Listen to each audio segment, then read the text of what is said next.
problem, so I'll try again. Where's the goddamn money? Where's the goddamn stuff?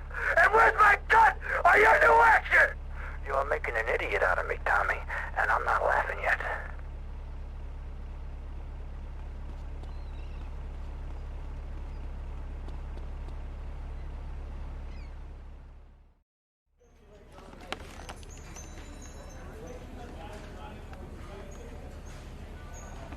How's filming going, Steve? Well, Candy is a natural. And that new girl, she's insatiable. She went through half the cast and crew before I even took a light reading.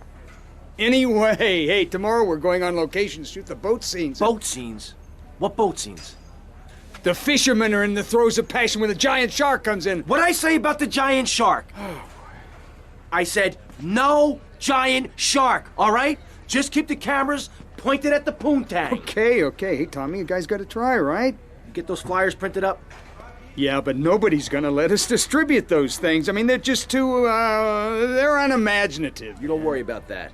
I've got my own ideas for distribution. Okay. Hey, Candy, in my trailer.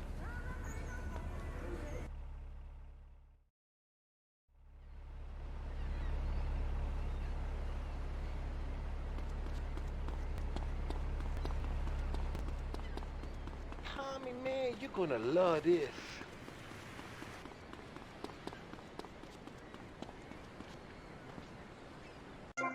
I haven't given you any opportunity yet, my heartless friend. Let me introduce my other guest first. I hope this isn't gonna get personal. I love Vice City more than anyone, and I can prove it. Yes, that's coming from the man who got elected by calling his opponent a buffalo butt and a fat hen-pecked wimp that couldn't fight his way out of a wet paper bag. Anyway, our next guest is from the opposite end of the political spectrum. A man so wet, he looks like he just stepped out of the shower. Peace Corps activist, hippie conservator, founder of the group Speaking for the Underdog. He is fluent in 7 languages and studied hard in Peru. Callum Grayshaw. Hi, Maurice. Hola. Buenos dias and noches. Bonjour and buongiorno. Welcome and hello. Hello. Hi. Hey, let's stick to English. Most of us struggle enough with that.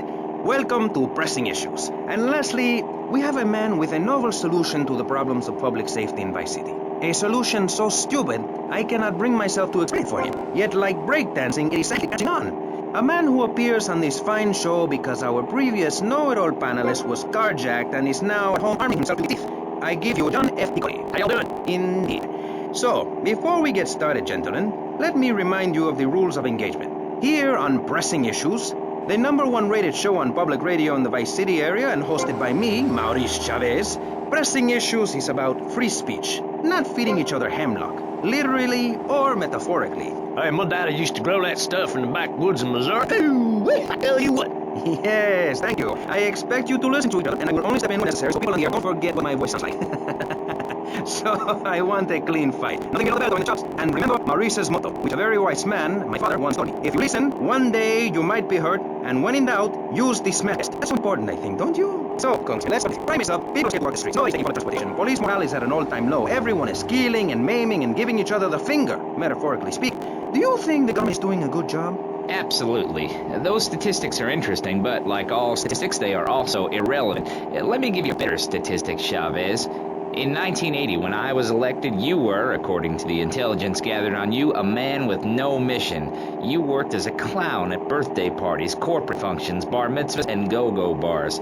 You, realizing that you were a hollow man that can only take on the personality of others, decided to become an actor. And despite going for 17 auditions that year, you only work as a fluffer in a sex ed video. Your tax return showed that you earned less than $2,000. Suffering from anxiety, you attended group therapy for a year, considered in a sex change. An idiot liberal felt sorry for you, and now you host your own radio show by a newspaper column that minds my birdcage. You got an ex-wife and a trapped girlfriend, although she's married to your best friend, and you're on top of the world. So answer me this. Can you really say the years of living under my administration have been bad for you?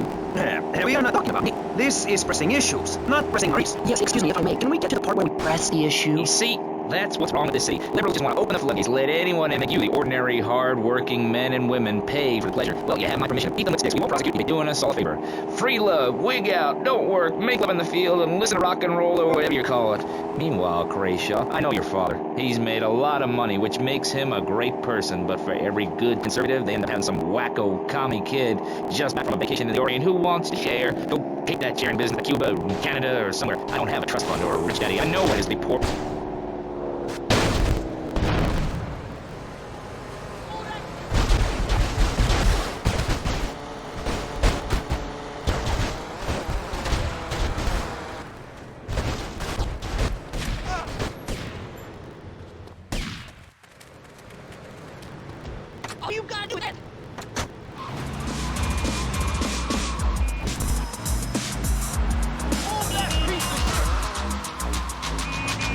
what we do here is go back.